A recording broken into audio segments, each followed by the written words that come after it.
오늘 하루도 말씀으로 승리하는 하루 되세요. 화이팅!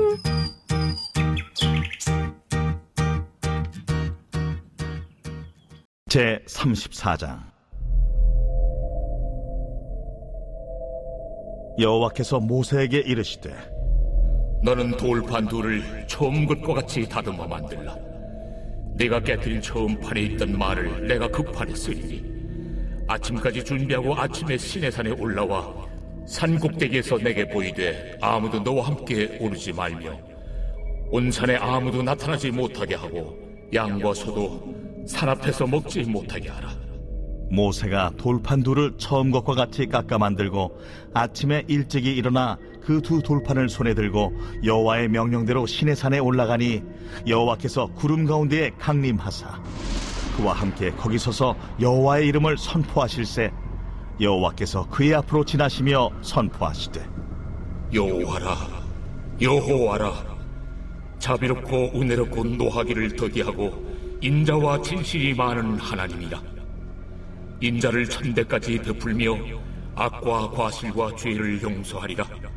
그러나 벌을 면제하지는 아니하고 아버지의 악행을 자손 3, 4대까지 보응하리라. 모세가 급히 땅에 엎드려 경배하며 이르되 주여, 내가 주께 은총을 입었거든 원하건대 주는 우리와 동행하옵소서.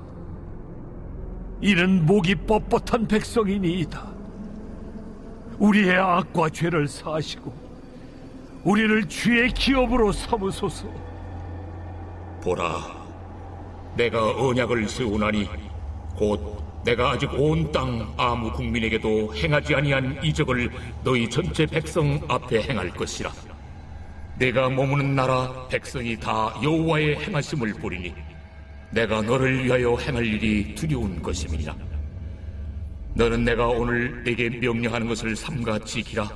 보라, 내가 네 앞에서 아모리 사람과 가나안 사람과 헷 사람과 브릿 사람과 히 사람과 여붓 사람을 쫓아내리니 너는 스스로 삼가 네가 들어가는 땅의 주민과 언약을 세우지 말라. 그것이 너희에게 올무가 될까 하노라. 너희는 도리어 그들의 제단들을 헐고 그들의 주상을 깨뜨리고 그들의 아세라상을 찍을지어다. 너는 다른 신에게 절하지 말라. 여호와는 질투라 이름하는 질투의 하나님이니라.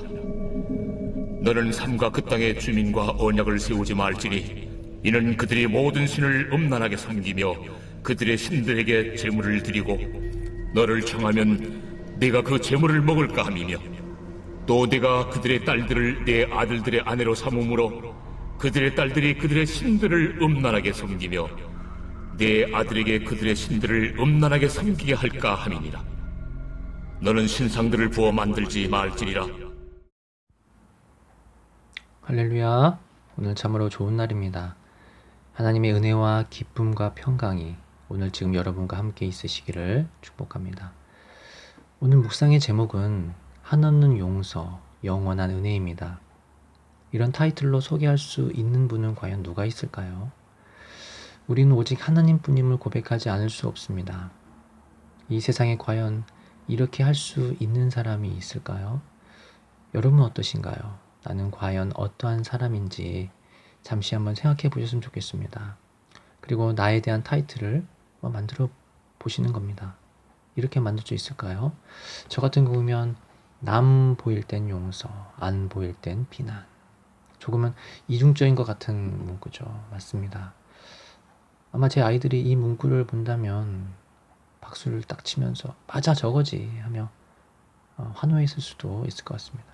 물론 제가 가정에서 아이들에게 비난만 하거나 폭력을 가하거나 그러지는 않지만요. 제 스스로 봤을 때 이중적인 모습이 많이 보이는 것 같아서 이 문구를 만들어 본 것입니다. 교회에서는 거룩한 모습으로 있다가 집에 와서는 교회에서와 다른 모습으로 가족에게 대하게 되는 안타까운 모습인 것입니다. 여러분도 혹시 이러한 모습이 있지는 않으십니까? 교회 안에서 모습과 가정과 직장 안에서의 모습이 같은가요? 아니면 다른가요? 혹시나 나의 이러한 모습으로 인해서 자녀가 상처를 받고 교회에 대한 이미지, 더 나아가 하나님에 대한 불신의 모습을 가지고 있지 않은지 점검해 보셔야 되는 것입니다.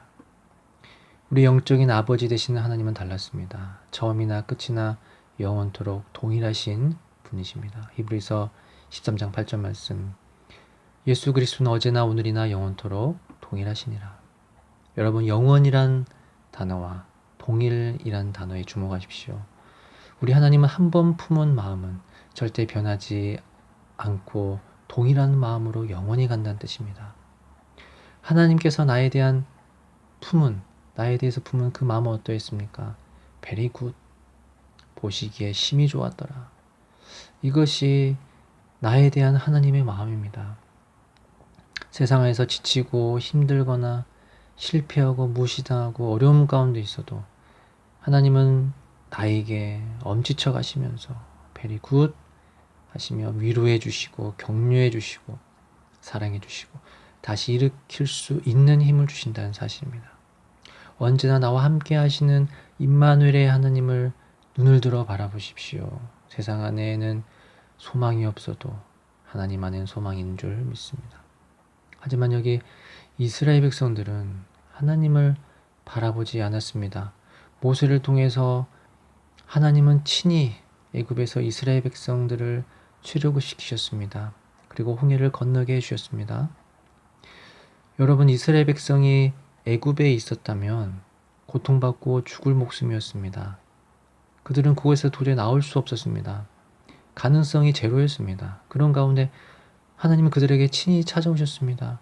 모세를 세우시고 힘든 광야를 함께 걸으셨습니다. 가다 보니 홍해가 나타났습니다. 그 역시 100만이 넘는 그 많은 사람이 그 바다를 건널 수 없었습니다. 이 역시 가능성 제로였습니다. 뒤에서는 애국 군대가 쫓아옵니다. 이 상황 가운데 사람들은 어떻게 했습니까? 불평불만을 하기 시작했습니다. 하나님은 이 비난의 화살을 다 맞으신 것입니다. 그렇지만 하나님은 화를 내시거나 진노하지 않으셨습니다. 바로 큰 동풍을 준비하셨습니다. 밤새도록 아무도 모르게 큰 동풍이 불며 바닷물을 물러가게 하시자 물이 갈라져 바다가 마른 땅이 되었습니다. 창세기 14장 21절 말씀, 하나님은 밤새 그들을 위해 일하신 것입니다.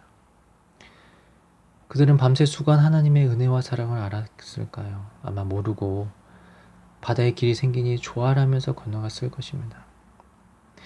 여러분, 하나님은 죄악 가운데 우리를 구원해 주셨습니다. 도저히 그 안에서 빠져나올 수 없는 그곳에서 하나님은 저와 여러분을 자녀 삼아 주신 것입니다.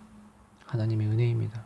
하지만 우리는 살면서 하나님을 원망할 때가 너무나 많이 있습니다. 내 마음대로 되지 않을 때 하나님을 비난합니다. 하지만 하나님은 생각지 못한 길을 만들어 주십니다. 그 길 내가 만들어서 된 것입니까? 아닙니다. 하나님이 일하신 것입니다. 하지만 어리석은 우리들은 내가 잘해서 길이 만들어진 거라 착각하며 하나님께 감사하지 않고 살아가고 있는 것입니다. 이스라엘 백성들은 또 어떠했습니까? 광야의 여정에 하나님만 바라보고 걸어갔습니까? 아닙니다. 수많은 기적을 체험했음에도 그들은 금송아지를 만들게 됩니다. 출애굽기 32장 2절을 보시면 우리를 인도할 신을 만들라.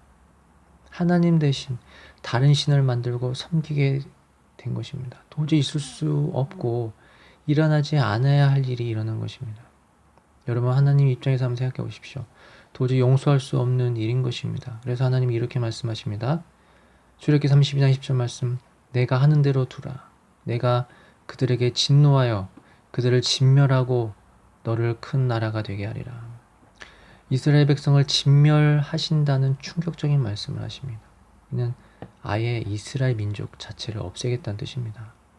이 얼마나 무서운 말씀입니까? 이에 모세는 수차례에 걸친 중보기도를 통해서 겨우 무마가 됩니다. 그리고 하나님과 이스라엘은 다시 언약을 세우게 됩니다. 이것이 오늘 본문에 나오는 내용인 것입니다. 오늘 본문 출애굽기 34장 5절 7절까지 보시면 하나님께서 친히 자신에 대해서 말씀하시는 그런 장면이 나옵니다. 어떻게 보면 출애굽기에서 가장 핵심적인 말씀이라고 할 수 있는데요. 여러분, 이 말씀을 잘 들으시고 마음판에 새기시면서 하나님 아버지가 어떠한 분이신지, 그렇다면 나는 하나님께 어떻게 해야 하며 또 어떻게 신앙생활을 해야 할지 다짐하는 시간을 가지셨으면 좋겠습니다. 제가 그 구절을 읽어드릴 테니 잘 들어보시기 바랍니다. 여호와께서 구름 가운데 강림하사 그와 함께 거기 서서 여호와의 이름을 선포하실세. 여호와께서 그의 앞으로 지나시며 선포하시되 여호와라 여호와라 자비롭고 은혜롭고 노하기를 더디하고 인자와 진실이 많은 하나님이라. 인자를 천대까지 베풀며 악과 과실과 죄를 용서하리라. 그러나 벌을 면제하지는 아니하고 아버지의 악행을 자손 3, 4대까지 보응하리라. 그리고 이어서 10절부터는 다시 언약을 세우십니다. 언약은 약속이죠. 하나님과의 약속입니다. 그런데 보통의 약속은 서로 쌍방향으로 합의해서 만들어지는 그런 약속인데, 하나님께서 세우신 약속은 하나님께서 일방적으로 세우시는 그 약속입니다. 사랑의 약속인 것이죠. 하나님께서 이스라엘 백성에게 당부하신 그런 내용이 있습니다. 그 내용에 대해서 하나님께서 자신이 어떠한 분이신지 또 말씀을 하십니다. 그것은 바로 질투의 하나님이라는 사실입니다. 34장 14절 말씀입니다. 너는 다른 신에게 절하지 말라. 여호와는 질투라 이름하는 질투의 하나님이니라. 여러분, 하나님을 떠올리실 때 질투라 이름하는 질투의 하나님을 떠올리십시오. 여러분, 이 안에 모든 것이 다 들어있습니다. 여러분, 신앙생활을 신중하게 하셔야 합니다. 하나님을 질투하게 만드시면 안 됩니다. 하나님을 질투하게 했던 이스라엘 민족이 그 민족 자체가 사라질 뻔했습니다. 여러분, 구원받는 하나님의 자녀라면 하나님만 사랑하시면 됩니다. 하나님만 바라보시면 됩니다. 이러한 구원의 자녀는 하나님께서 인자를 천대까지 베풀어 주십니다. 형통함과 복은 돈과 가문과 권력과 땅에서 나오는 것이 아니라 하나님께로부터 나옵니다. 할렐루야.